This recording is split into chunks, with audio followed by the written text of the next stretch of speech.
I'd like to welcome everyone to the Monday, December 11th meeting of the Pine Bluffs Town Council. Will everyone rise for the pledge of allegiance? I pledge allegiance to the flag of the United States of America and to the republic for which it stands, one nation, under God, indivisible, with liberty and justice for all. I never managed it, but one day I'll pick up my chair. Never managed it before. I need a bed.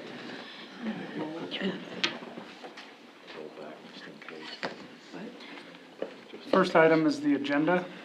I move to strike items 4A and 4B from the consent agenda and make them, Is it? no, yep, sorry. I move to strike items 4C and 4D from the consent agenda and make them numbers 5 and 6 under new business. Second that. Moved and seconded to strike items 4, C, and D under the consent agenda and move them to items 5 and 6 under new business. Any discussion? All those in favor? Aye. Motion carries. You got a clock. To approve the rest of the agenda. I move to approve the agenda as amended. Seconded. Moved and seconded to approve the agenda as amended. All those in favor? Aye. Motion carries. Next item is the consent agenda. I move to approve the consent agenda. I second it. Moved and seconded to approve the consent agenda. Any other discussion? Hearing none, all those in favor? Aye. Motion carries. On to new business. Item number 1 is building permit for residents located at 512 Walnut. Do we have someone here in support of that? If you could just come up, state your name. Good evening, Council. I'm Mike Paco. 512 Walnut is my home. Okay. So, obviously, we asked you to come here today to support your building permit, and we have some concerns. We have some concerns about the length of your project as it currently going. You've been outside of an active building permit for some time. And I guess we'd just like to hear from you what your plan is. Working to get it finished up. I've been actively working on it since the original permit. So is there a timeline I need to hit for certain milestones? Well, the original building permit was for 1 year, and I think it's been 8+ years. It's stated right on the building permit, the timeline. And so I'd give everyone else here an opportunity to ask questions or whatever, but I would start by saying I think the concern is your neighborhood. And while I think your neighbors have been patient with your project, it's, that's a lot to ask your neighbors. Yes. And to the extent, I don't know what kind of work you're doing inside, but honestly, that's not part of the permitting process for us. It's about the exterior work. And so even as it pertains to the original permit, I guess I'd just like to hear what kind of time frame that can be completed in. Looking to have everything done next spring is what we've, there's going to be some outside work that needs to wait till springtime at this point, but looking to have everything wrapped up. So, and I will say that my neighbors have been patient. They've been very kind, and I think they want the same thing I want, and that's to get my project done. Anybody else have anything? Well, I will jump in. I know your application is requesting additional projects to be started beyond the original project. And I guess I'm not particularly comfortable with that, given the time frame of the original project. I understand the complication maybe of, as I understand it, of siding the north wall only to take it back down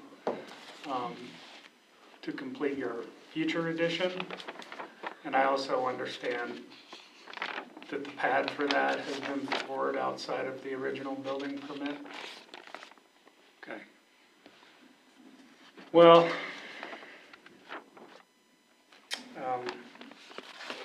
what portion of that can you complete under the original building permit?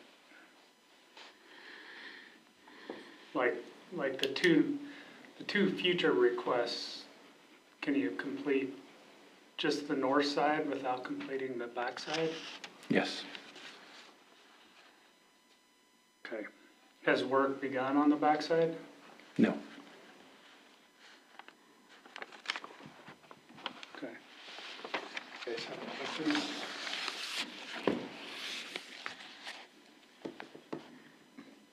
Do you actually have a plan for how to finish the south wall of the house? It doesn't look as though there's any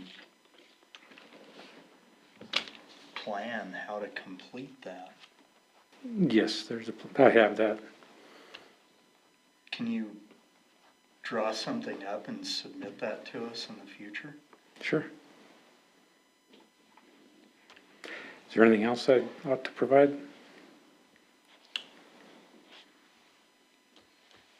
Well, I guess I'm inclined to, I mean, obviously, we don't want it to stop in the state that it's in now. We want to reissue the existing building permit and see if we can get it done.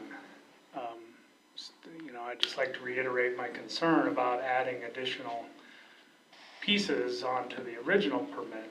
And so, I guess while I would be understanding about the north wall and whatever addition you'll be adding to it, I feel like at minimum that, or at maximum, that's what I would think we could do.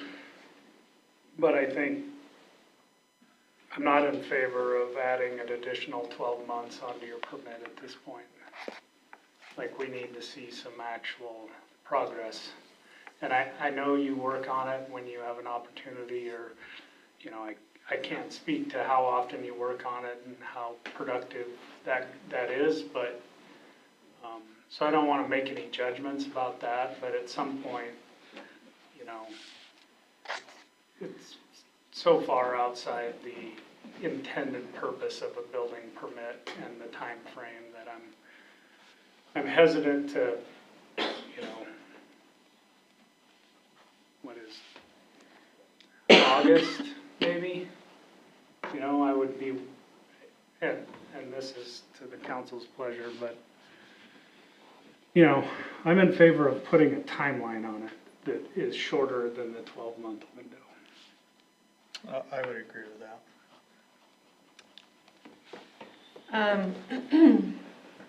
I wasn't present at the last meeting, I suppose, when you talked about this, and I wasn't updated on really exactly what's going on. I So can we didn't. guess what's going on, but I personally have a hard time dictating what people can do with their private property. And I understand for some, it's a concern about completing the project, that it can be an eyesore because it's in the works, or that if it's not being cleaned around the area, it can cause, hazards or bring in critters and that kind of thing. But I haven't gotten that impression from the Pockles residents that it's causing those types of problems in regard to animals or being dangerous. And I think it's a bit presumptuous of us to expect him to complete his project by a certain time, when he has been working on it, yes, slowly, but to each their own when it comes to that kind of pace. And you're doing it yourself, correct? Yes. So I personally have a difficult time putting a limit on it, other than just requesting that he fills out a building permit every year to make sure he's in compliance and we can see work being done, rather than making sure it's done by a certain time, personally. Okay.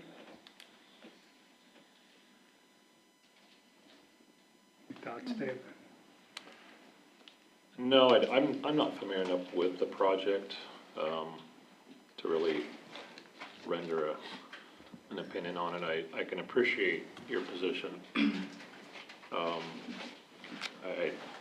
can certainly understand that we'd all like to see it finished sooner rather than later, but I don't feel like I'm prepared to make a judgment one way or the other.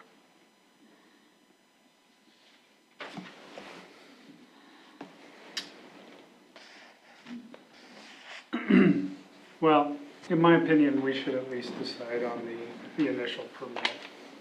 And I mean, I don't care that, I'm trying to remember the building permit. The new permit included the additional work as well. Do you want it? I have it here.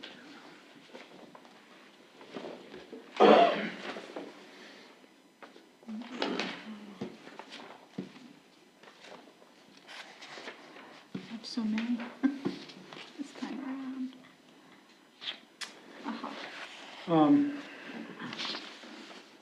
So we'd be talking about the covered patio in addition to the north And, shed addition. There's a north shed addition as well. Does the patio, is that gonna require like a concrete pad to be poured?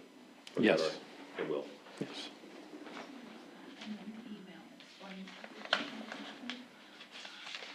It's attached.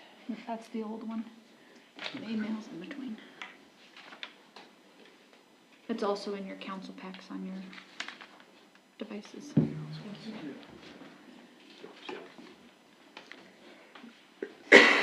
Well,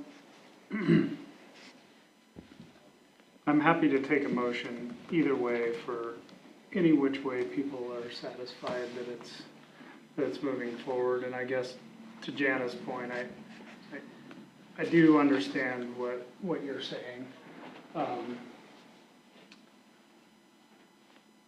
I feel like it kind of falls into a different category than nuisance, given that you're building without a permit and have been for a number of years.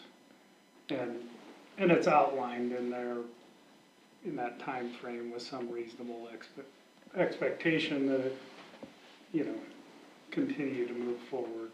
To your point, the speed at which that happens, I suppose, is beyond our control, but we at least need to stay on top of having an active permit and being updated. I guess my thing is, I'm happy to do, whatever someone here, or to discuss any other alternatives, but at a minimum, I guess I would like you to know that regardless of whether we stay within the rules or outside the rules,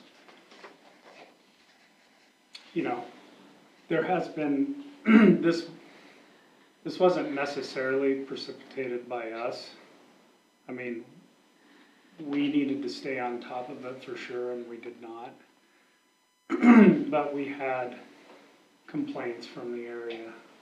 And what started as, gosh, I wonder when he's going to finish that, have turned into, gosh, that's starting to get annoying, or things of that nature. And so I think for myself, I felt like we needed to have you here to explain, what a reasonable timeline might look like. I understand. And I will say that I didn't intend to work on an expired permit. I had interpreted it at the time that as long as I was making progress, it would stay in effect. So I apologize if I misinterpreted that, and whatever paperwork I need to do to stay in good standing, I certainly want to be a good neighbor So, I just have one quick thing, I guess, for everyone.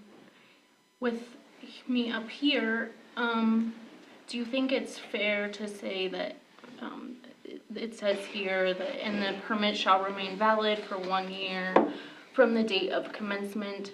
Do you think it's fair of us to, issue this permit, finishing the work, adding these additions, and should Mr. Pockle find some time constraints that are out of his control, he comes back to us within this year and asks for another, gives us the update on where the project's at, and we proceed with another permit? Like something of that nature to kind of, Well, we have to renew the permit yearly, right? yeah. Well, that's workable Is for that me. something that is like within reason for you and your project and your Absolutely, scope yes. of time? Yes. One of the things that I've been concerned about as I've watched it is whether the structure's maintaining its structural integrity with it not being weathered in and having years of the structure being open to the weather, and it's obvious that the sheeting's delaminating and coming apart. It's hard to know how badly the structure's deteriorating inside without inspecting it. But I'd say I'm concerned that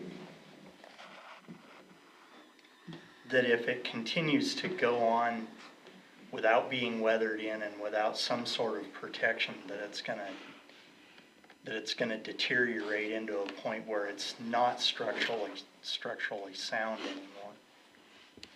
And I think that's a valid concern. And so as far as extending a permit year after year after year, we're now on year 8 of glulam beams being exposed to the weather that aren't supposed to be being exposed to the weather for that amount of time.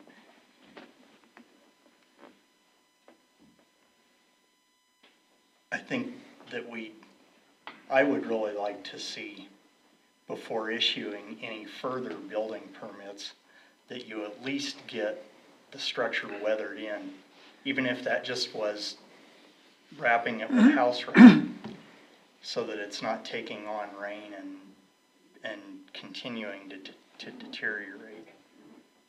I guess that's my biggest concern with it, is I really question the structural integrity at this point.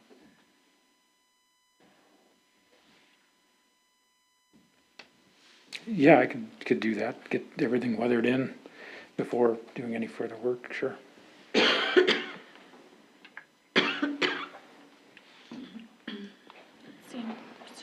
So here would be my suggestion. There are certain areas on your house that make no sense to complete, only to tear back apart, come for an additional permit to put the thing on the north side, that type of business, right? But maybe to couple both of your points together, we issue a permit contingent upon, that we get the original work done first. I mean, I don't care if we want to just issue a permit for the original work and get it going again, or whether we want to, and do the two separately, or whether we issue the whole permit as requested with the very strong suggestion that we try to complete the existing work first.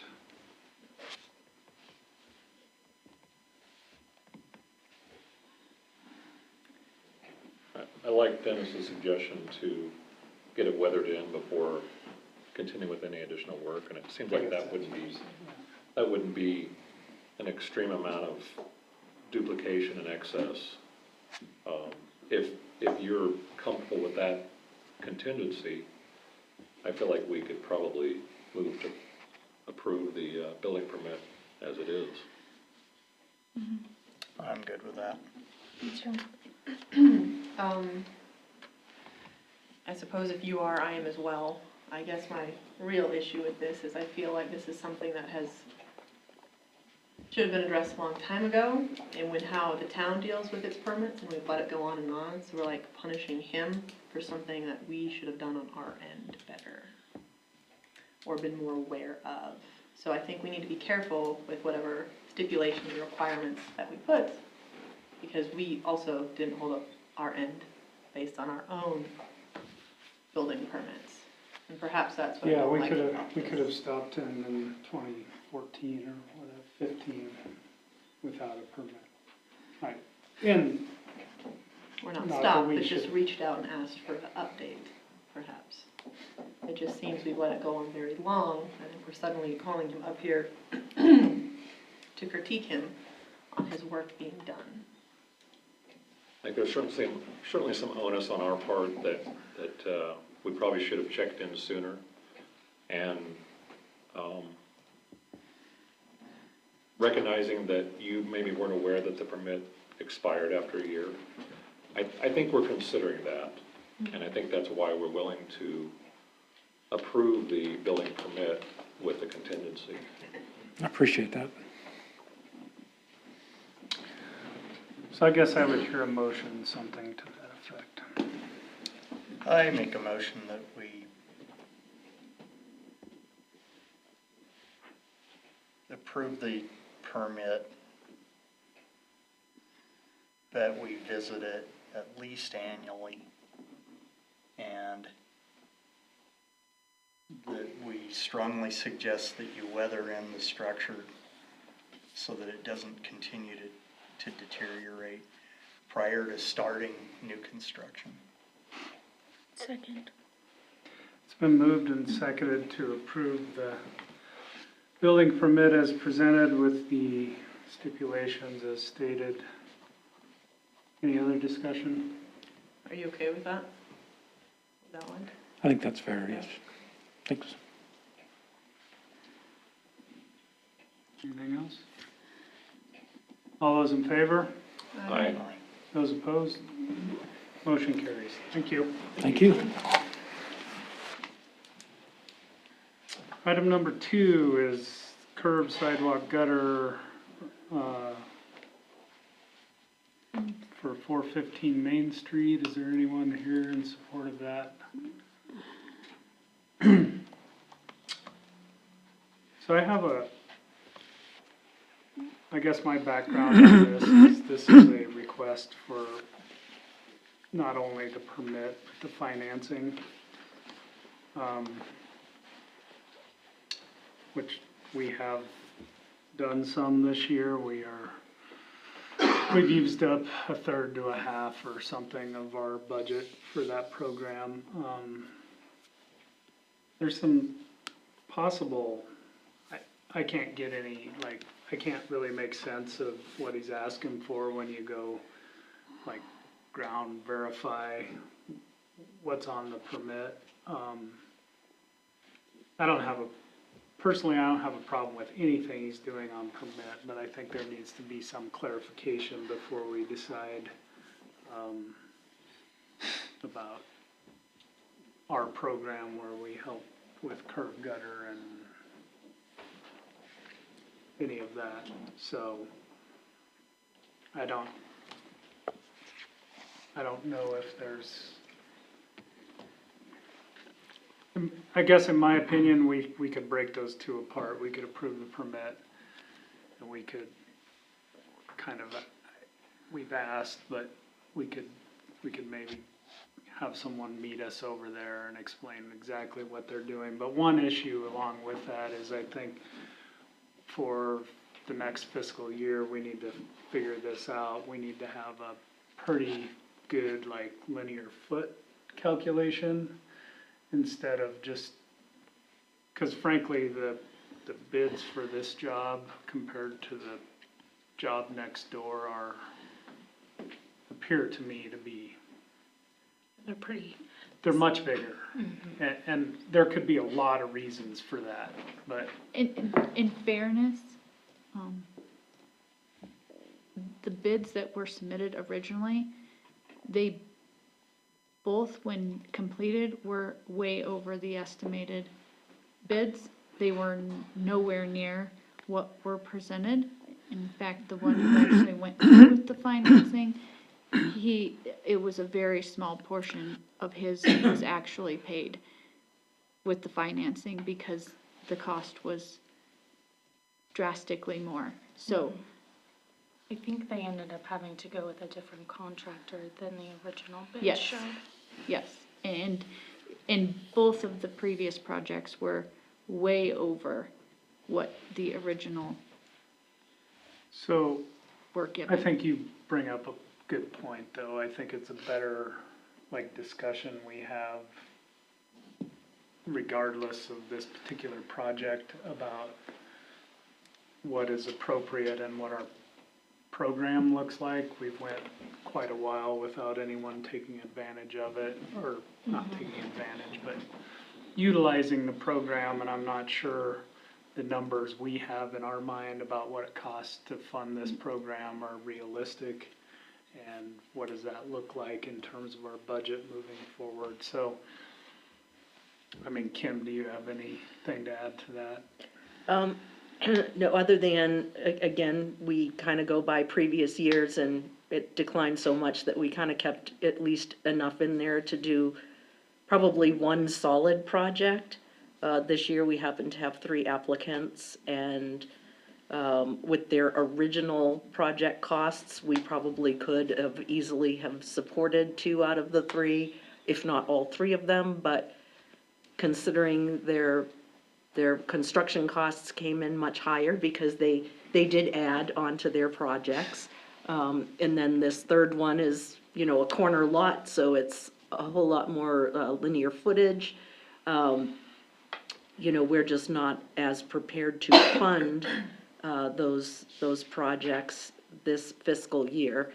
And, moving forward, with the state of the economy and costs for running all of our departments, it's gonna become increasingly more difficult to support financing such projects, especially at the cost of concrete these days, so.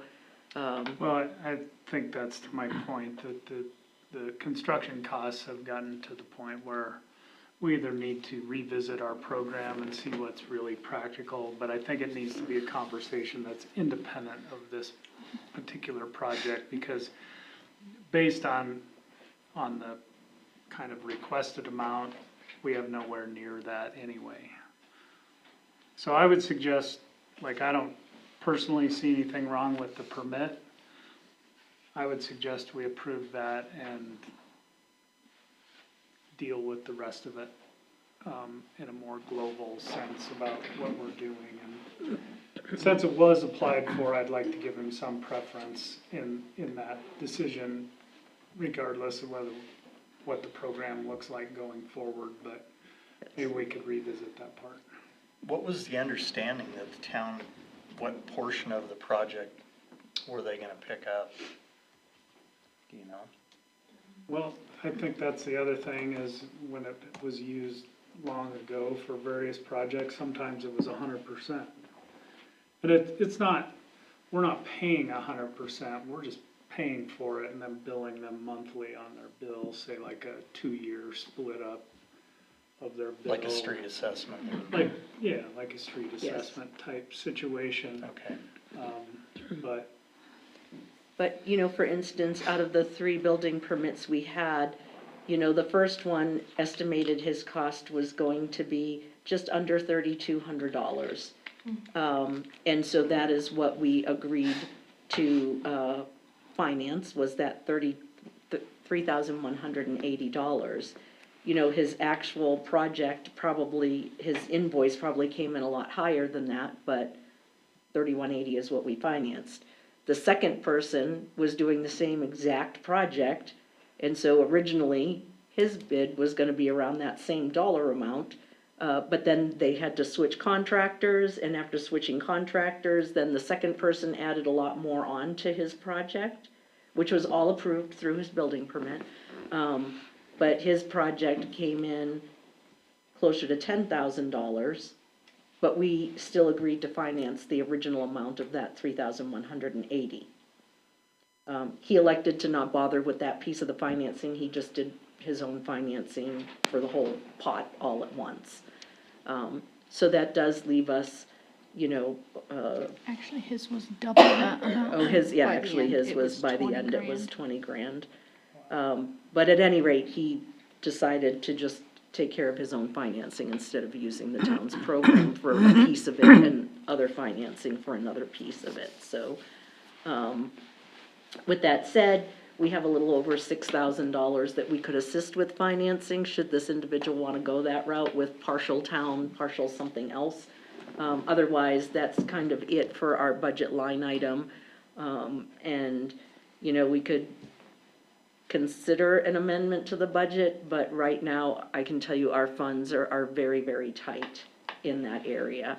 And I don't know that we would be able to squeak out a whole lot more, so. Well, considering the valuation of the project, I would think that maybe the permit requester wouldn't be that interested in financing anyway. Right, absolutely, yep.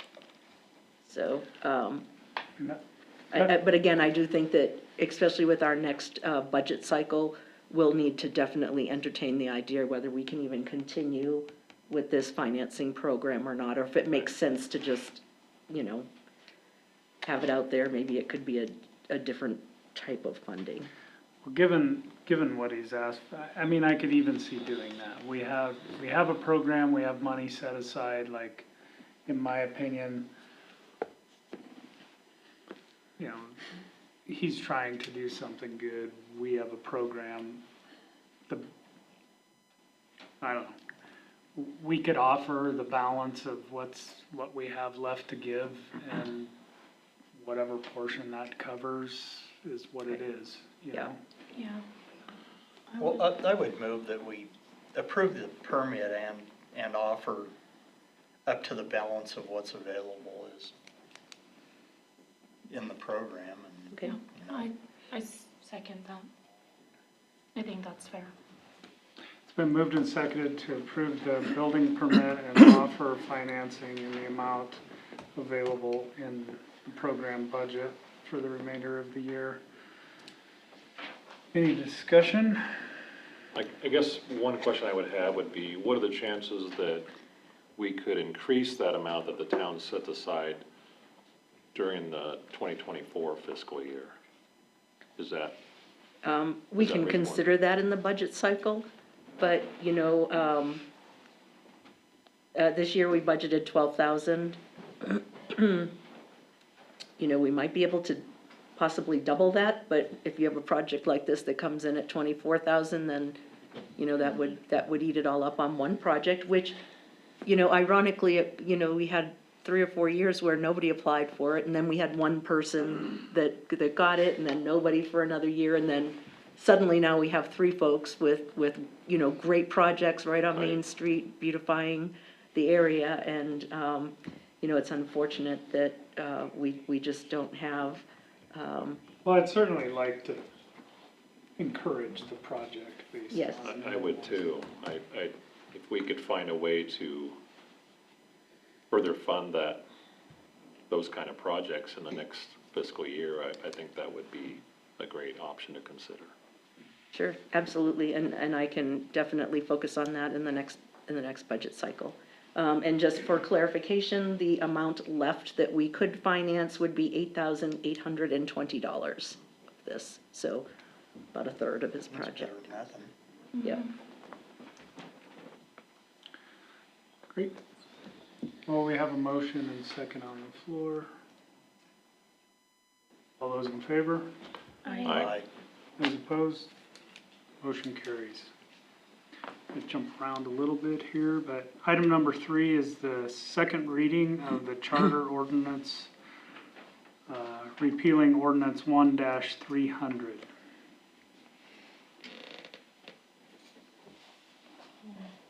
I move to approve charter ordinance repealing ordinance 1-300 on the second reading. I second it. It's been moved and seconded to approve the charter ordinance repealing ordinance 1-300 on the second reading. Any other discussion? Mayor, if I might, you should have a real brief memo in the council pack. Had a couple of conversations with the county attorney's office on this, and I think the problem, well, we have some statutory challenges which we might be able to get around. But I think the problem is we're relying on the county clerk to run this thing, and they don't have a lot of latitude on how they do that. So we're sort of falling prey to the schedule that they have to maintain. Sure.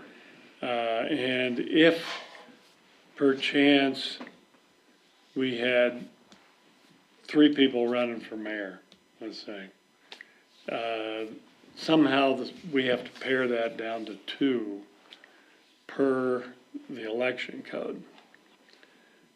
Or we have to talk the clerk into putting extra candidates on there, and it's gonna create some problems. So after a lot of soul searching and discussion with the county attorney,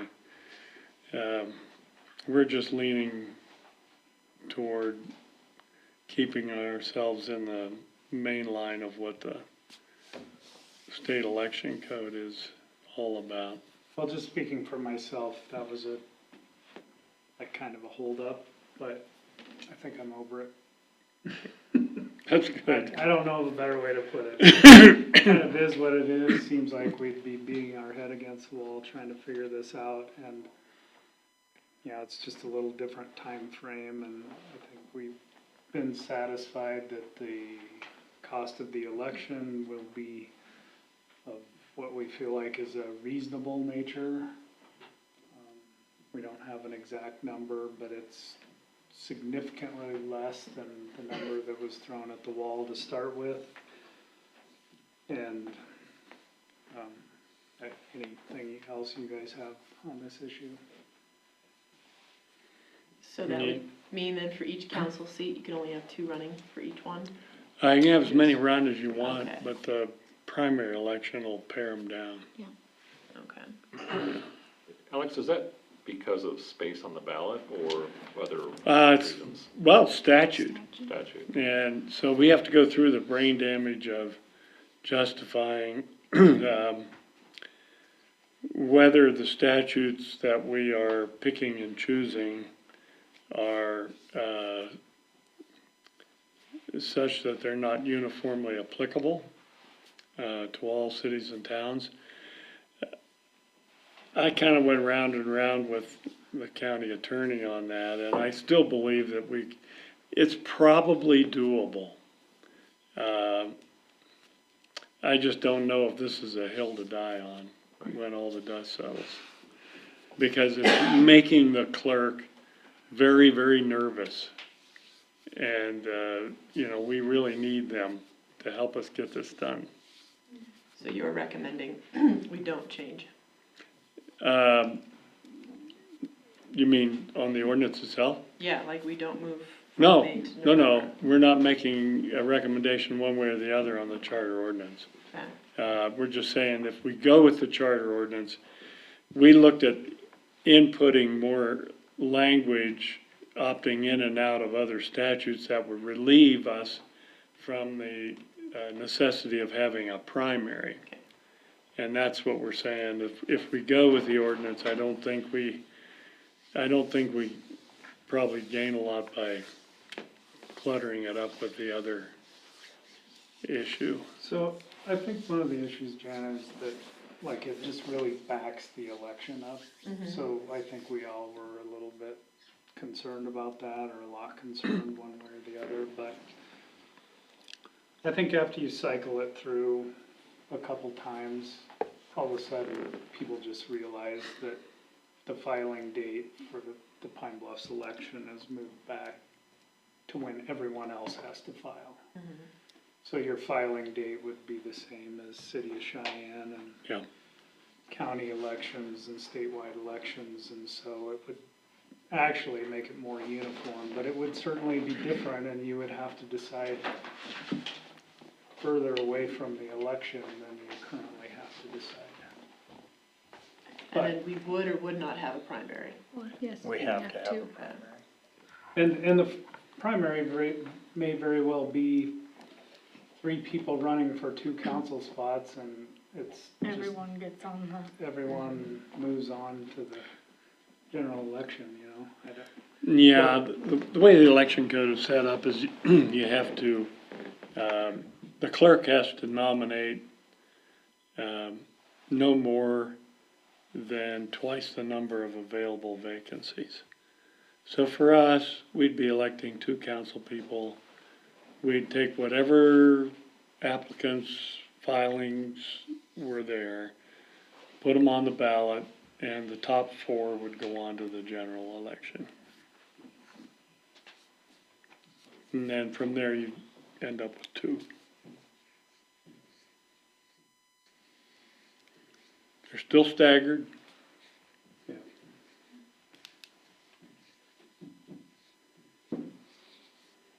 Any other thoughts?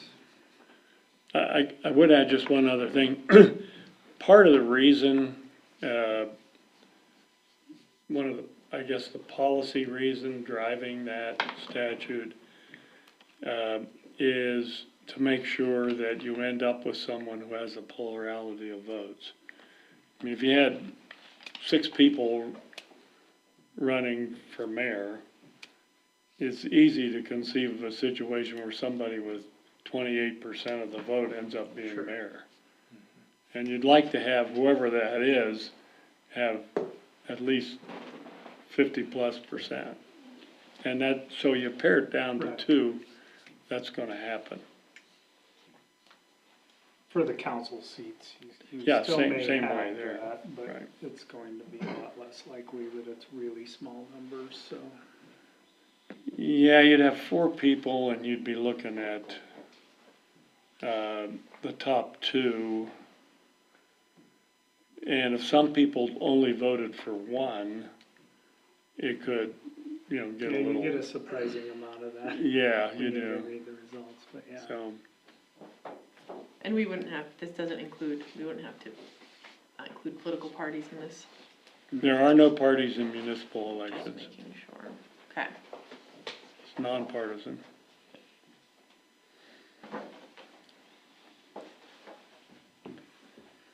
All right, well, we have a motion and a second to approve the ordinance as written on the second reading. All those in favor?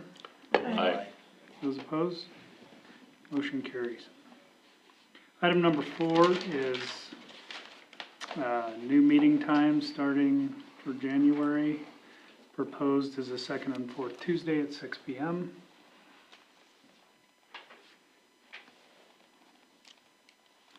Works for me. I like it.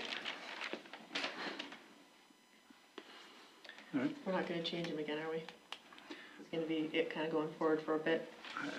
I think so. I think that sounds like a I'm good starting to get plan. like concerned, like I had to check my phone or the agenda several times, make sure it was at 7. Okay. Yeah, Yeah, so, I think that works.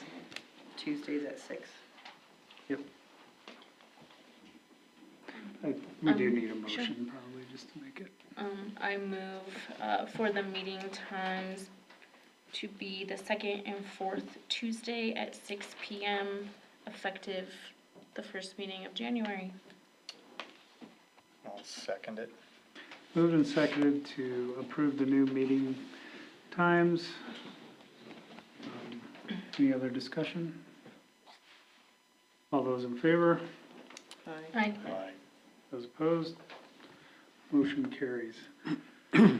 Item number 5 is the garage for 409 Blair Street.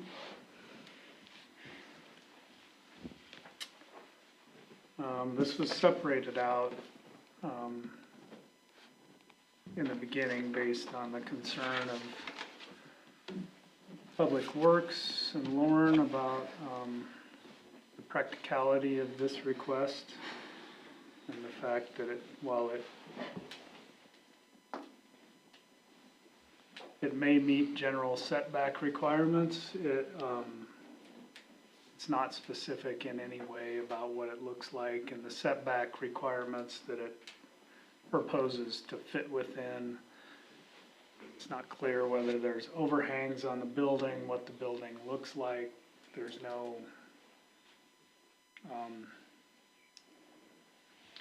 I mean, if you go over there and look where it's supposed to go, it is,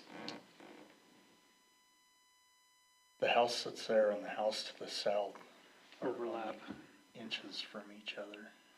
Their eaves Their overlap. eaves overlap, yeah. So it's already In a fire situation, it would be I think a that's one scary of the one to biggest, defend. it's the biggest concern is we already have a property that we're nervous about that. Now we're gonna add a 24 by 60. Another concern I have is the proposed, I know this person does a lot of work themselves, and so I wanna, but anyway, they do a lot of work themselves, and I appreciate that.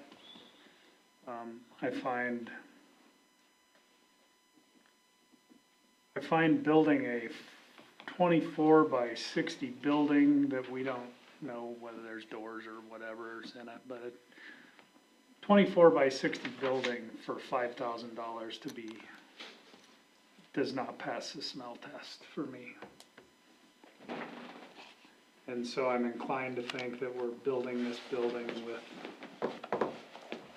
something other than new materials, which is fine, but if so, I would like to know what that might look like.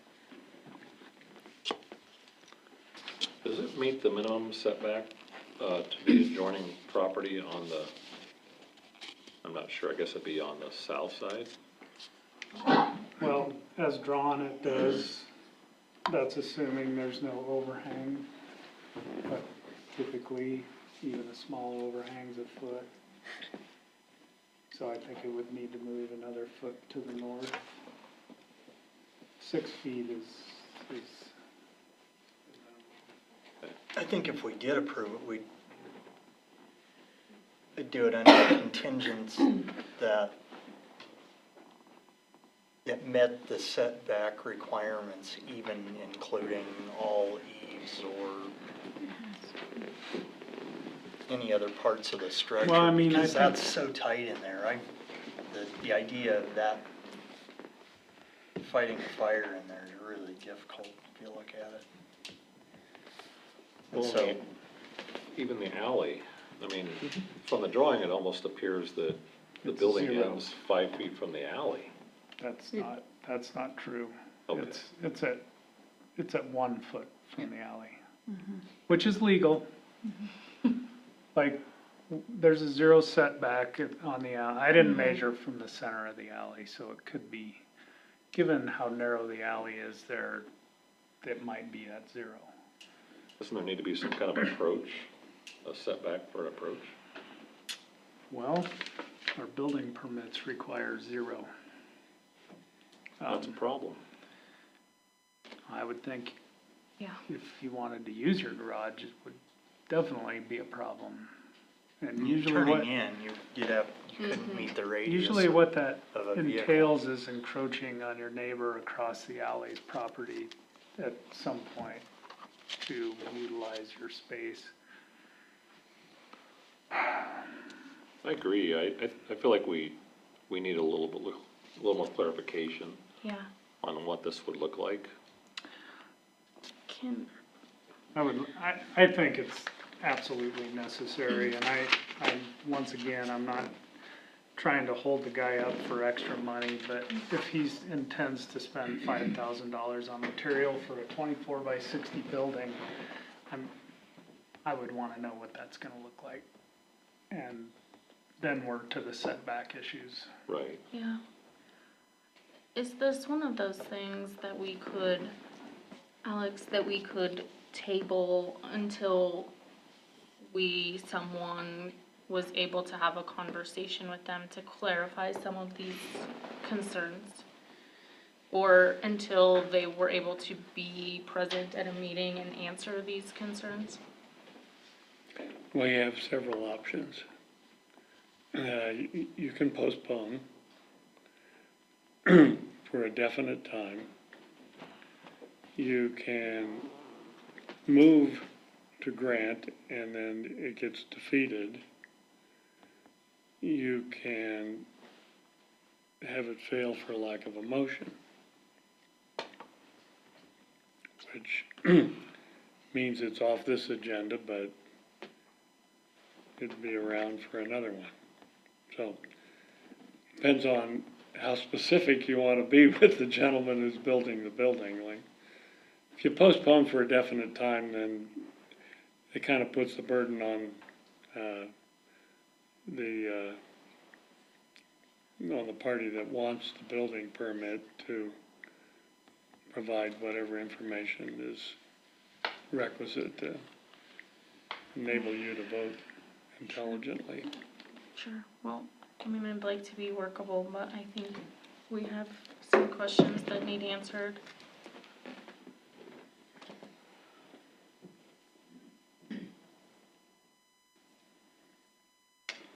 I would hear a motion to postpone this agenda item until the January 9th meeting. So moved. Second.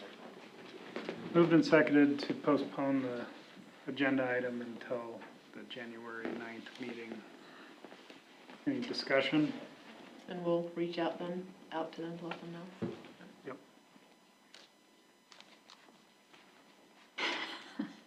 So for clarification, do you want him present or you want what you're requesting in writing? Which do you want? Well, I guess he could take a stab at it with documentation if he doesn't feel like being present, but I think he should provide some documentation of what it looks like and that sort of thing. So you want- regardless of whether he's present. So for clarification, you want a materials list, you want eave setbacks, and what else would you like? I think we would like a basic elevation plan and like something about where the doors are at and anything more than a square drawn on a piece, not to be smart about it, but it's very rudimentary. So, as I said, we don't have a requirement to have people appear to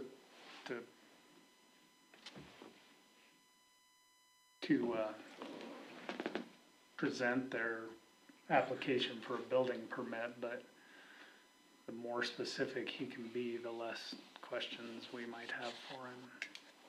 And I don't know if that answers your question. Okay. Is it required that he lists if he has some kind of a foundation? Yeah, I mean, all of that stuff, like what, is it on a foundation, is it? Or is it a pole barn? Is it a or pole barn, yeah. is it, like, we don't know anything about what he intends to build. So I did think of one other question. Do we know where the gas line goes into the property? I don't know where the gas line goes, but I know that Lauren had mentioned that the sewer line exits the rear of the house and goes towards the alley, which was another concern of his. If they built it in the location as drawn, if ever there was an issue, then they need to understand, that potentially they would, if there was a concrete floor in the shop or something that would need to. So we don't have the most specific permitting processes. Obviously, the gas company, that's a no-go. Right. But in terms of the sewer, he could, technically, I think he could, based on the way it's written now, he could do it at his own risk. Well, wouldn't that be on his side of the tap, right? Yes. Yeah. But my point is there's, you know, and you can speak to this, but at some point, our job is not as much to protect him from himself or the landowner from themselves as much as it is to protect the future person who buys the property with an unknown issue such as that. I mean, those are both things we should consider. Sure. Or the neighbors too, you know, if you're constructing something that's gonna endanger your neighbors, then that's something to be considered. Or encroach. Yeah, or encroach. All right, we have a motion and a second to, did we already finish that? We finished? No, we haven't Oh, voted. we have a motion and a second to postpone this agenda item. All those in favor? Aye. Aye. Those opposed? Motion carries. The next item is solar access permit for 910 East 10th Street. Is there anybody here representing that project?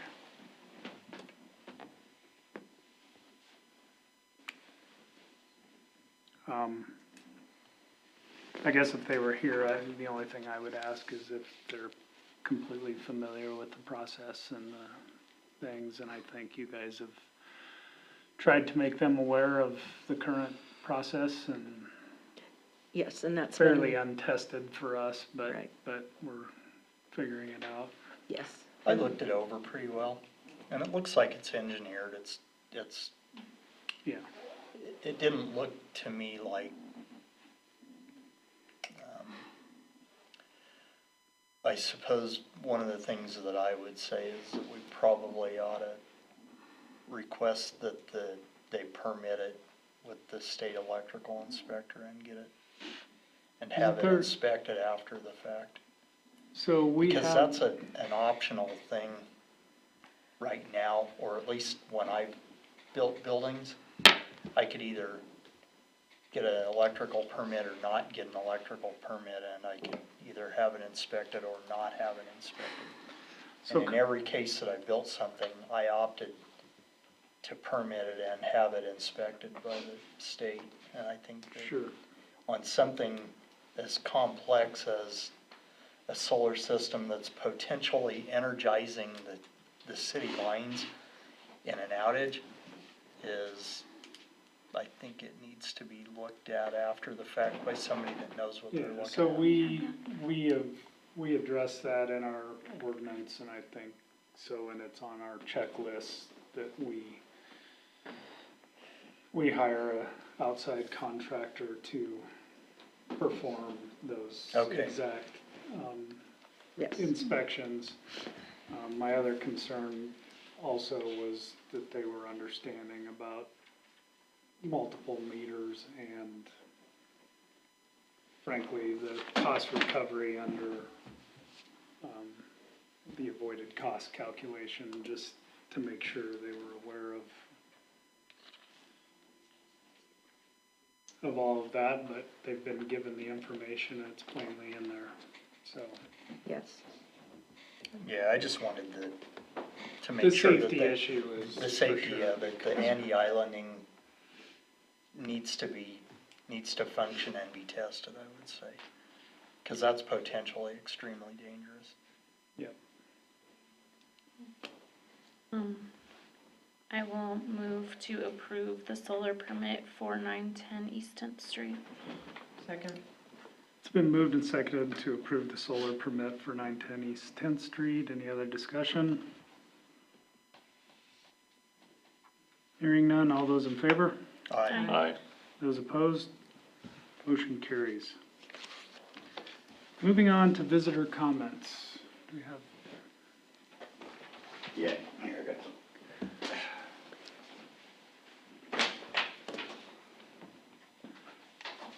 Thank you. Yeah. I sifted through these and got rid of the angry ones.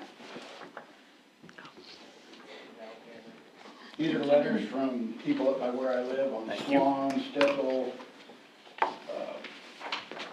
Stevens. You get my copy? Sure.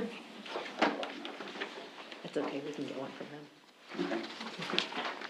Thank you. Want to stand up to Yes, them? you, over Okay. there. Yeah, please, can you, just state your name and your I am address? Buzz Kennedy. First of all, I want to wish you all Merry Christmas. My concern is with the last snowstorm we had and everything, and I've been here 20 years, been plowing, cleaning up for the last 20 years, and 20 years ago, they had an old beat-up Ford truck and a dump truck, and now we got new equipment, and our roads are not being taken care of. And I know money, I know all that stuff, but where I live and up in that area, I've got 90-year-old people living there. There's no way they could get an ambulance up that road unless I maintain it.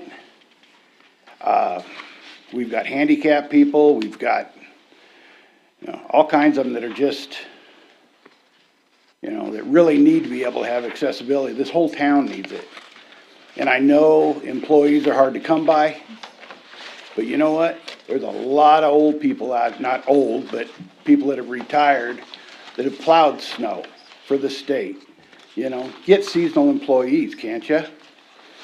I mean, and I understand where we're at, but 20 years ago, we all worked together. Now it's like, everybody's all about, the almighty dollar or this and that. I go out and spend 2-3 hours of plowing, open it up just so my neighbors can get home. And I'm the one footing the bill, which is fine. Because I don't want to see somebody slip and fall like I did last year and I have a new hip because of it. Because of the ice. Everybody used to help everybody, and now, we used to go racing, we used to, is there any way possible we can get So, them out more plowing and, can I ask you, is this? Sure. Is this, these are just a few of the letters that were wrote. is this, appears that some of them anyway, this is mostly the concern of Friday after Thanksgiving snowstorm. Yeah, well, and then last year, towards the end of the year, it got really slacked off, and granted, the main street was all plowed down here, like Friday after Thanksgiving. The city hall open. Oh, I don't think it was not plowed down here. Well, it looked like it when I got back. It was a lot cleaner than it was when I got back. I drove all the way back. I mean, Yeah. that's not a reason, Yeah. but we didn't pick and choose people. I drove all the way from Washington State through blizzards, road closures, never had to put my truck in four-wheel drive. For 4 days after, when I got home, the only way I could get up my hill was four-wheel drive. No sand, no nothing. And the roads were slushy. If it's slushy, you got plows on them pickups, push the stuff off the road. I see them pickups driving around all the time with the plows up, and the big plows. Or they're parked and the guys are shoveling, which granted, it needs to be done. But they've got blades on them razors, and most of them sidewalks are wide enough, they can do that, and keep them big plows running. And with the plowing in the middle, get a blower for a loader. Because when it's all plowed in the middle, the next day you can go through there and take a blower and dump it right in the back of that dump truck and haul it off out into a field or wherever. It's just my concern is it's gonna get to where an ambulance can't get to my house, your house, somebody's house, when we're really needing it. We all know that, our winters are harsh. Sure. And I got voted in by all my neighbors to come be the loudmouth, so. And I think we all appreciate what you're saying, and we understand that, I guess I'm just gonna say we had some miscommunications about that particular storm,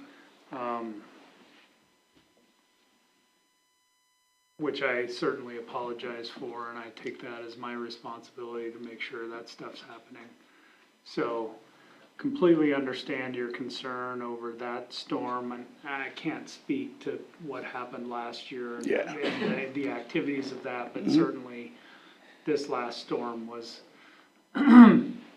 not up to the standard we want to set for ourselves. So I don't know if anyone else wants to speak to that, but we understand it was a problem. obviously, we're gonna take corrective action Oh, to yeah. fix that, and, yeah, we don't, there are some times, I think there's a middle ground to be had, we need to be out there, I think some of the,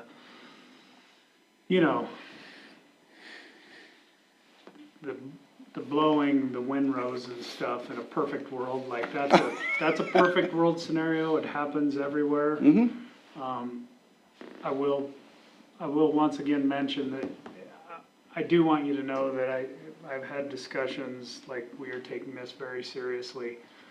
So I don't wanna put it off like that, but I also know I lived for 4 years, actually I lived there for 5, I just don't wanna tell anybody it took me 5 years to graduate, but I lived in Laramie for 5 years. They don't plow residential streets, period. Like, I dealt with ice every day. Now, do I want that for us? No. But there are some concessions that we make to try to get that done, and obviously during the last storm, we did not.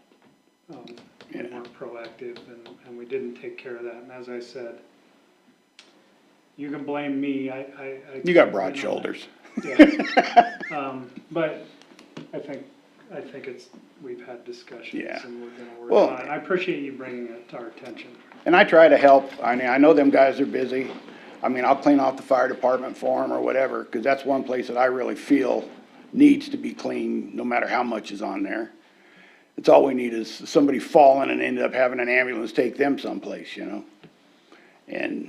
But like I said, we've got all these elderly people living here, along with all these guys that have plowed snows for the state and the city, and maybe we can talk to them. I've been plowing for 40 years, and I have no problem with it, so thank you for hearing me out. Well, hang on. No, I wanted to say that I've been aware of the fact that you just, out of the kindness of your heart, go out and clean the streets, and you do a lot of plowing, and you clear areas, and you've done it year after year after year with little or no recognition, and I personally would like to say thank you for what you have done. well, thank you. It is appreciated. And I've seen thank it, yous go a long and way. I know other people have seen it, and they do appreciate it, Thank you very much. so. And we did have, between us, we've had the discussion that over Thanksgiving weekend in particular, we really dropped the ball. Holiday weekends are particularly problematic when town employees are either, taking off for holidays or whatever. And there's a lot of excuses we could make, but the fact is we dropped the ball and we But- could do better. I've owned 3 corporations, and my employees always knew, you know what? If the cops are working, the fire department's working, and we need to be working, let's go to work, You're signing their paycheck. Yeah, I think it just brought light that we need to have a better plan, so. And if you need some ideas, I mean, I appreciate you bringing some to us today, so. I can give you good ideas on this. Anything else?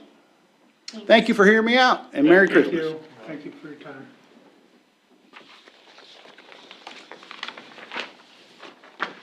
Any other visitor comment? Sure. I'm Wyatt Wilson, I own Wilson Construction Incorporated in Cheyenne. I'm a licensed and insured contractor in the state of Wyoming. Tim Forbes.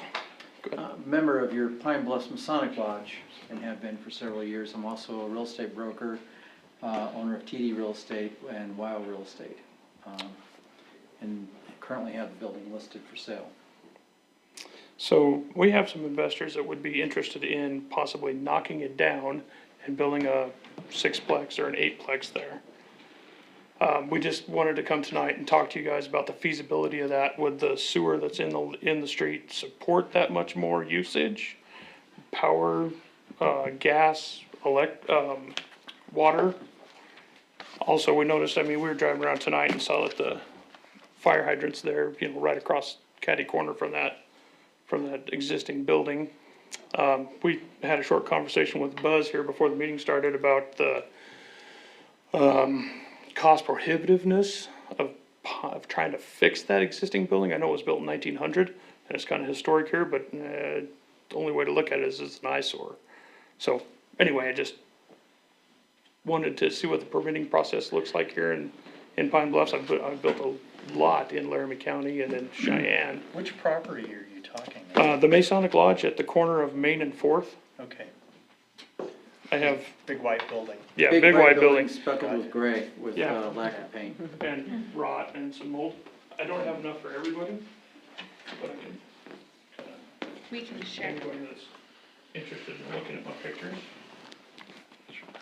And if you have any questions regarding the structural integrity of the building and stuff, I can answer some of those questions. We've had it inspected several times. And so what is the assessment of the inspection? The roof, years ago, when the big hailstorm hit through Pine Bluffs, of course, it got peppered with that, and then it got hit again with the second hailstorm. Unfortunately, at the time of the first hailstorm, there was no insurance on the building. And so the insurance company and the cost to fix the roof, they found out that some of the trusses up there were weakened due to a fire that happened years and years ago. And they actually snapped a few of them. They buddied some of those timbers in order to make it at least feasible to be sound enough. But since then, it's just, over time, it's just weakened and weakened. And in order to do that, one of two things would have to happen. You'd have to bring in something to restructure the trusses that are inside there, or tear off the top and retruss the whole thing. And by the time you look at the cost of that, that's where you're looking at potential scraping. We did look at the possibility of trying to do any kind of grant funding, and that wasn't feasible, I guess, to be able to do grant funding and stuff to try and get that fixed. Even with the historical value of it, for those that did not know, that actually was the original half-court basketball for the high school here, and that's where they held the half-court basketball. In the middle of the ground floor, there's two beams that actually fold up into the ceiling that would allow the basketball to happen. So, yeah. There's so- some history to it, that's what we're concerned about, you know, is there any kind of a sentimental value to the town for us to not tear it down and put I something can't up? speak So- for everyone on that, but I will go first. I'm, what do you think? I'll say it. Some old things are awesome, but there's a lot that aren't worth keeping. This might be one of them. I think it's just gotten to a point, like, where the sentimental value does not outweigh the need to do something different there. And there's a lot of hazardous in that building. I inspected it when I first moved here. And not only safety-wise, but Well, asbestos, all you- that stuff. One of my concerns obviously is offending the owner of the property, but I will say aesthetically, it's not, you would not be saving you'd be, We lovingly refer to that as cosmetically challenged.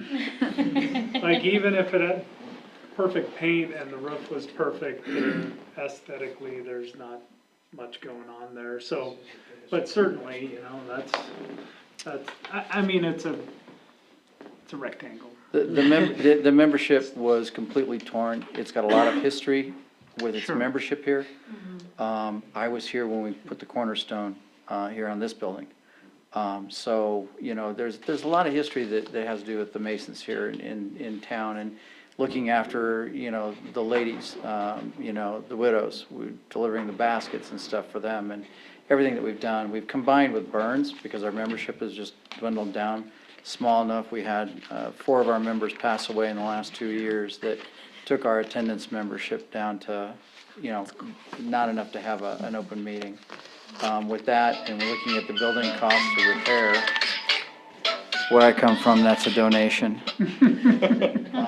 But anyway, we've waived a lot of it, and so they asked me to try and find out what we could sell it for. We currently have it up for basically the lot price, you know, give or take. And so that's where we're trying to find out what we can do with it. We have a potential investor that might want to do something there. I know that the city has an apartment building that has some ones and twos in it, but as far as affordable threes or rentable threes, you'd have to almost go to a single-family residence here, and that's something that we're looking at potentially to put in that space. With regards to that, we would need to utilize that extra 50 feet that's behind it, between the alley and the existing structure, so that we could have enough square footage to do some 3-bedroom apartments possibly on the main floor. What we would consider doing is like a garden level for the first floor, and then the second floor would be 2-bedroom apartments, third floor would be 1-bedroom, or whatever I can get an architect to come up with, so that it's, can pay for itself too. Where would the parking be for this? That's the next question, Right. yeah. It would have to be on-street parking. I noticed, if you look at that aerial view, we have some diagonal parking, we have, parking available along the street that it has. Is there a possibility of doing diagonal parking on 4th Street, there on the south side of it? That would increase the number of spaces available There is for down the by the building. clinic already, so. But it would spill over into the adjacent properties, either across Main Street or across 4th Street. There's just not enough room for off-street parking for, a larger structure like that, if we did a 6-plex or possibly, 7. Yeah, I mean, to go back to one of your original questions, I just wanna get that out of the way. I think we generally we are not free-flowing with extra resources in terms of sewer, and water's not an issue, but sewer is okay, and the gas company has a bit of concern if we, Who is the gas company? Is it BHE? yeah. I don't feel like they're concerned, like, this would not be a concern of theirs, like, we have another project that potentially is of some concern to them, so I don't think those resources are a problem with us meeting the needs of this scale of project. I saw that there's an electrical, transformer there right on the corner of that property, right by it's on the corner of the alley and 4th Street. So we should be able to tap into that. What would tap fees look like? I'm working on budgetary numbers for I can't the investor. have fees, and frankly, that's part of something we're going to revisit is our tap fee structures, but currently they're really low. Okay, I like that. I can I'm all right with quote that. you the firm number of really low, but I can't remember what they are. I'm gonna write really low. Per mayor. Well, and the nice part potentially is that it would generate more revenue than you're currently getting for the city. Sure. Which would be a nice influx. In a perfect world, we would have some off-street parking, but that being said, these are all things that, Right. just happen like that. I've looked at options to possibly put garages under those, but that reduces the number of tenants possible. And that Yeah. makes the project cost prohibitive in itself. It won't generate enough revenue to cover the cost of building it, the loan. Sure. And we want to make sure that it's But the electric rent reasonable for Pine Bluffs. That was my Yeah, next yeah. question. Like, so if, the other thing I was gonna mention, cause Dennis brought it up with regard to another thing here is this is something that would obviously fall outside of our, I think, and Kim and Jana could talk to this, and Alex, none of the rest of us were here, but the last time we did a project in town of pretty fair scope, we did, move it to the state fire marshal. We could move it to someone else if you I don't have a have a problem with any preference of for a that. county oversight, but somebody will need to do the oversight on the electrical, Sure. Absolutely. for sure. If it's Yeah. multifamily, the state fire marshal will need to do that. So, That's no problem. And I work with the them all the electric- time, yeah. And the electric connection would be 500 per metered service, and Okay. each unit would need to have its own meter for electric. Transformer Okay, for that.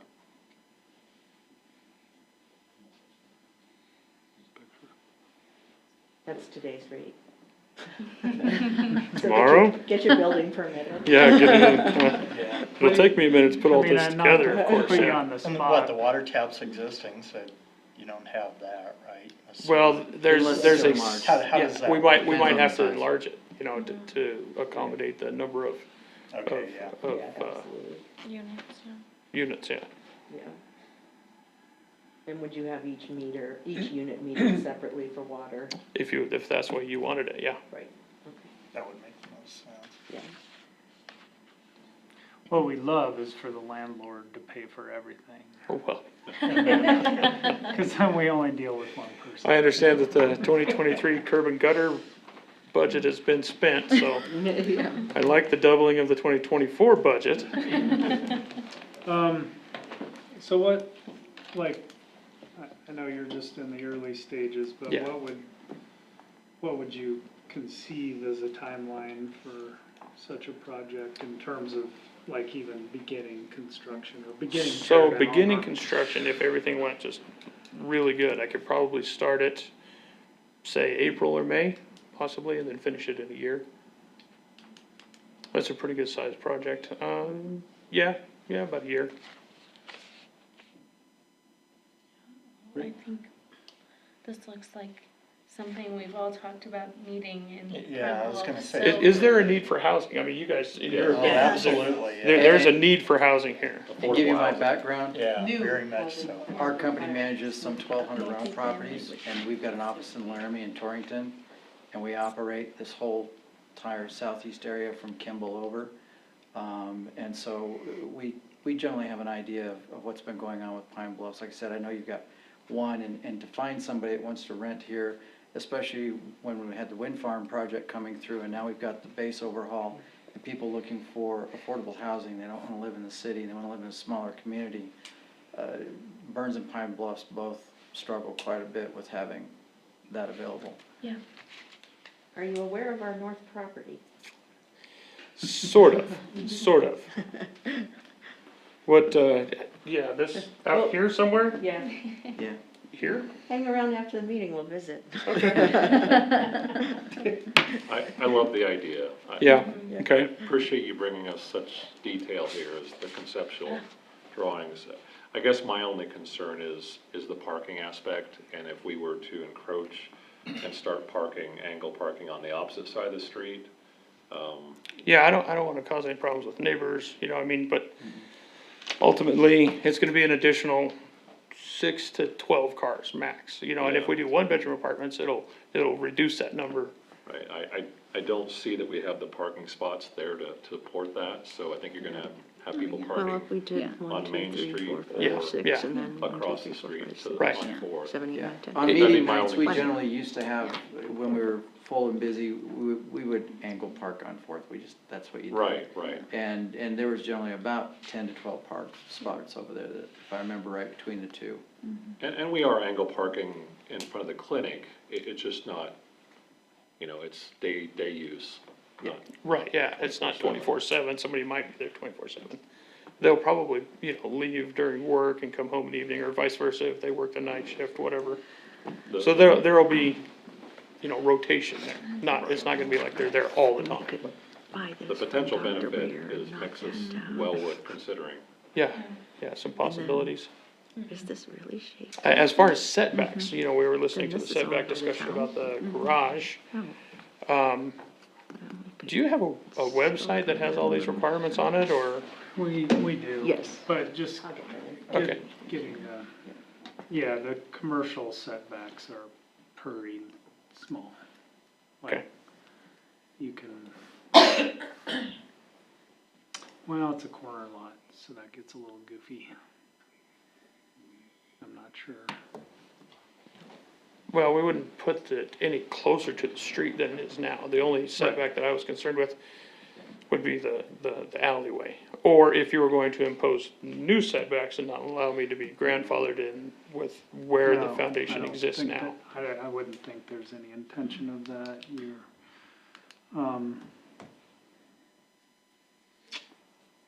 Yeah. So, Yeah, that's great. Okay, Thank great. you. yeah, I We've mean, I wish got I the green had more light to figure this questions out. for you, and sure they'll come up, but I Yeah. would like Yeah. to stay looped in, you know, I think we all would, about where we're at. And if we, you know, Who would be Things my that we best could- point of contact to do that? I think Kim. Kim? Me. You're Kim? Hi, Kim.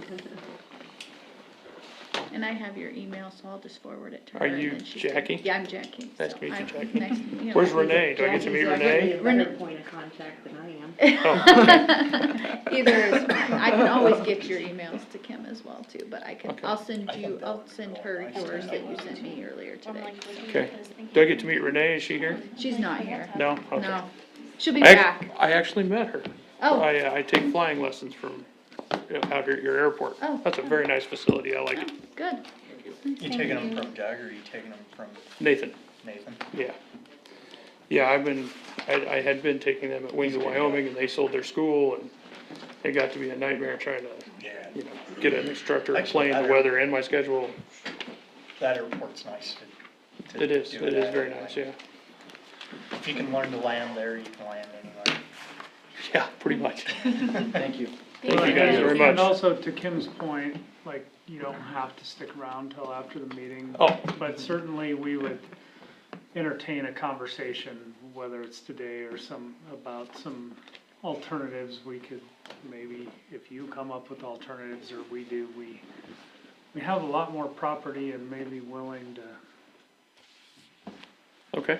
do some things if that's more appropriate for you, or if it's not, I like this. Well, yeah, tonight I need to get going, but my Don't daughter's talk you out of tearing that down. probably home.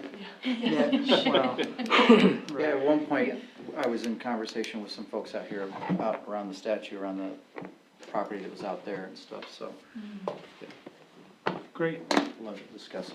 That's We're what excited asking. about anything that could alleviate some of the housing, dare I Stress. say, crisis in our neck of the woods, so, I think it soon will be crisis level. yeah. Okay, Okay. thank you. Yeah, thank you very much. I'll get contact information and I can get out here. I think that's where Kim just went. So, She went to get a yep. card or something? Yep. I Okay, think so. thank you. Yep. Any other visitor comments? Okay. Department reports, Jana? Carrie. Oh, sorry, Hold on. I tried to get right past you. Nice try. Hi, I'm Ebenezer Scrooge. Carrie Lanning. First of all, thank you for lighting the star in the Bluffs. It's a multi-decade tradition in this town, and I really appreciate seeing it on. Thank you.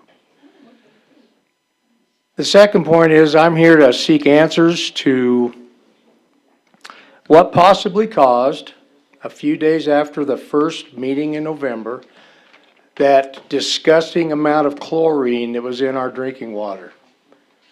I would like to know what's going on with that. I don't think it's being handled correctly. And I've talked with parents who have small children, excuse me, that couldn't even give their children baths in that water because it was so bad. So I'm here to get some answers on what happened.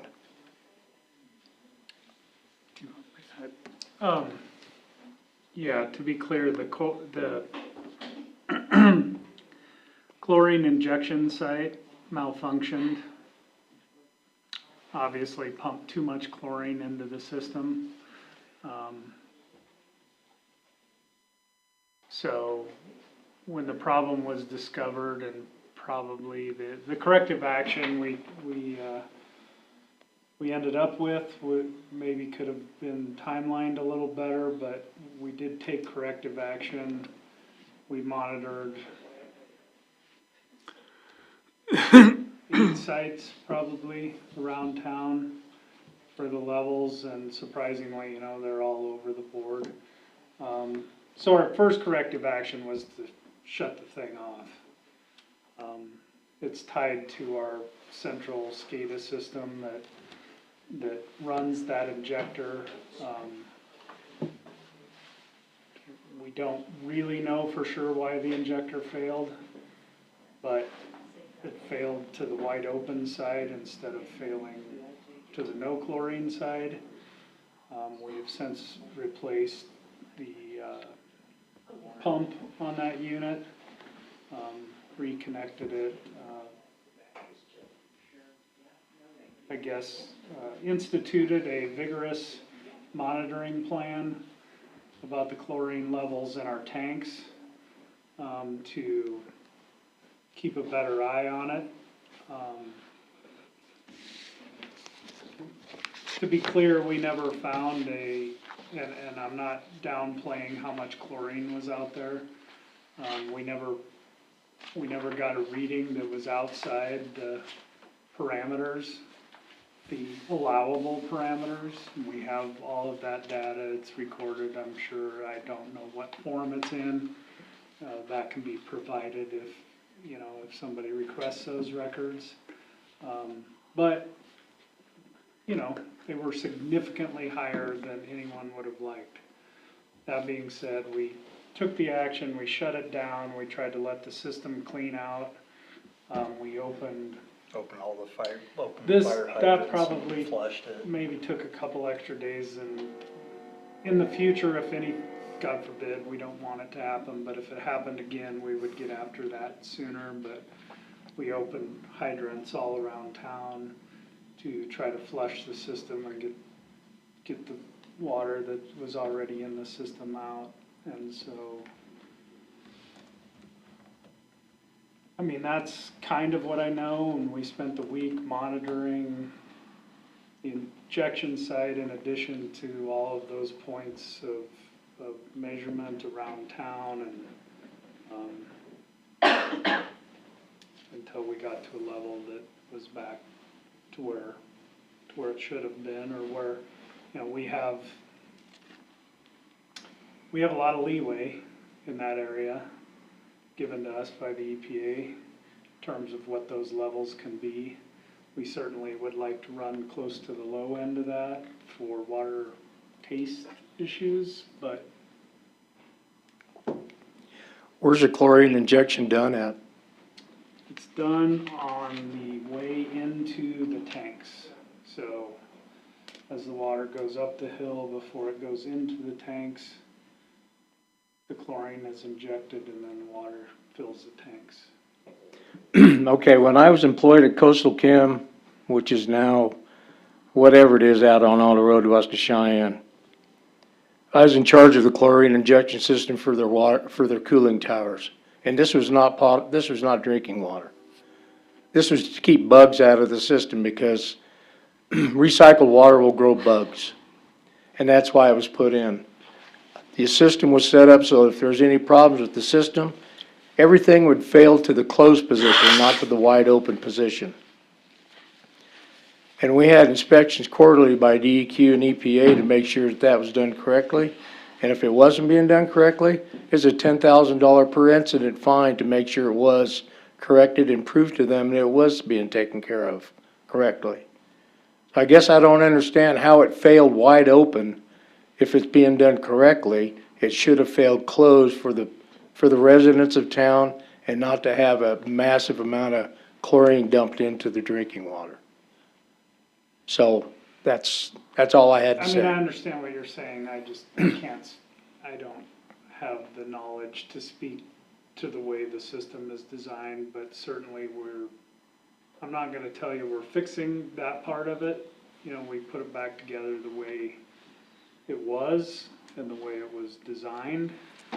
Now, given what you've said, I think that's a very valid question, and we'll talk to our engineer about that, and the folks that are more, frankly, carry it. I've now told you everything I know about chlorine, so. That's fine. All right. I Thank you. can't speak to more. Thank you for your time. Thank you.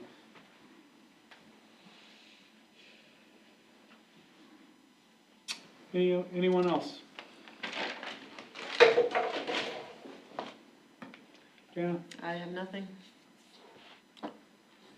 No meetings this month, so I have nothing either. Nothing from you. At the landfill, they successfully secured a lift, so they're no longer having to work out of loader buckets and stuff, which was that's a probably big good. concern there. Great for safety. And they still hadn't received their newest bulldozer. So there wasn't a whole lot happening there. Great. Alex? We're good, thanks. Good. Austin, do you have anything? Yeah. We've already run a little bit long, so I'll keep this pretty short, but I wanted to take this opportunity and introduce part-time officer, Brian Hiltner. He comes to us, he used to work for Cheyenne PD.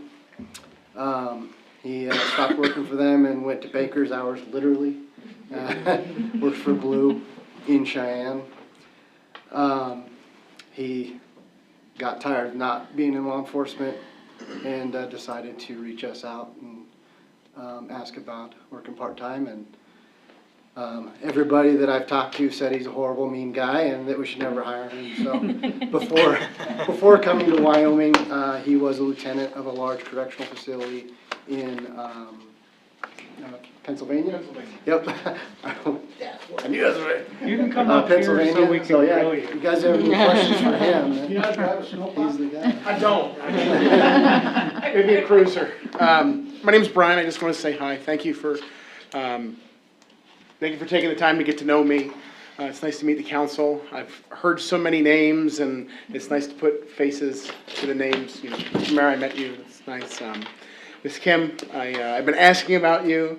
I know I got to get some paperwork down. We spoke, so it's Yeah. nice to meet everybody in person. Meet you too. Any questions for me in particular? Is it Brian with a Y or not? With an I. I spell it correctly. That'll hire Brian 5 wives. My brother's a Y. Now you messed up. Should have said that. Never get hired. No. It's not too late. Brian, do you live in Cheyenne, or? Yep, we live in Cheyenne. We're currently renting, and we're just actually closing on our home here. We decided we want to stay here permanently in Wyoming. We were looking for a change. I think coming from Pennsylvania, it was we were in the suburbs of Philadelphia, so it was it wasn't law enforcement friendly. It wasn't what we were looking for in terms of our way of life. So we came out to the Cheyenne area, looking to move to the Rockies. Just so happens that, Cheyenne has jobs that we were looking for at that particular time, so that's where we kind of settled down and we made our lives. But I'm excited to work for the town of Pine Bluffs. I think law enforcement to me is being able to drive around town and know that Miss Mary Smith, every single Sunday after church, she comes out and she, takes out her trash. And when you drive by and you see that the trash hasn't been taken out, it's kind of time to go check on Miss Mary Smith. That's policing to me. That's community policing to me. So I look forward to bringing that here. Love that. Thank Great. you. Thank you. Welcome. And thank Yeah, you thanks. very much. Yeah. Thank you. Thank you. Thank you for coming out tonight. Did we introduce you? Yeah, this is my wife here. This is Danelle. She works for the Laramie County Sheriff's Office. She's their mental health coordinator. So she takes care of, I don't want to speak for you, but. All right, thanks. She takes care of, just talking with the inmates when they come in, making sure everybody's safe and not feeling mentally ill, and working placement and treatment programs. So we've both been in law enforcement for a while. Great. Except I'm a banker now, somehow. We'll convince him to come full-time. Thank you. Thank you. Thank you. Appreciate it. Thank you. Appreciate it. Nice to meet you. Jackie? Well, today we finally got the new credit card processing and new credit card machine officially done. So what that means for our residents is we're going to have online court pay. Did our lawyer hear that? Nope. Online court pay for people with tickets. We'll have a link on our website that allows them to pay online, which will enable a large majority of our citation people to be able to pay that online. However, the court processing fee is more than it was before. It'll be a 3.95% transaction fee for all court payments, if you do that with a card. Obviously not if you pay check or cash. However, for the utility side, it meant a decrease in fees, which a number of people, especially in the last year, have started to take advantage of, whether that's paying online or calling to pay with your card. That transaction fee has been reduced.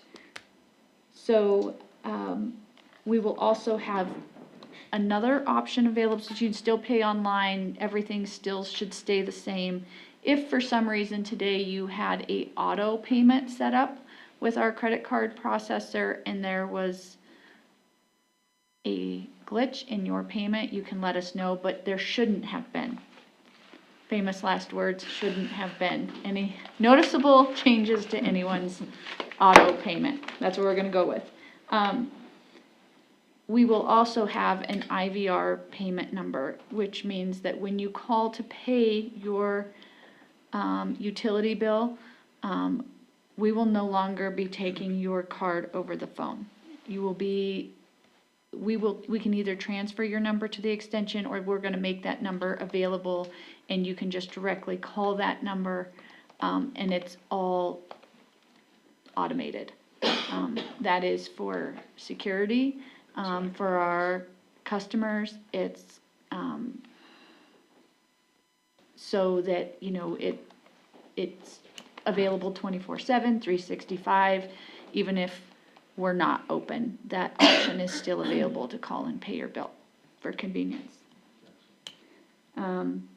And there will be some other payment things that come out in the near future, so I will be getting that number and extension set up. Until we do, you might still have to call and pay. They're all working through all that, so I have to wait to get all the information trickled down, and then we'll get that all out to everyone. But as of now, online payments are available to be made, and you can proceed as usual.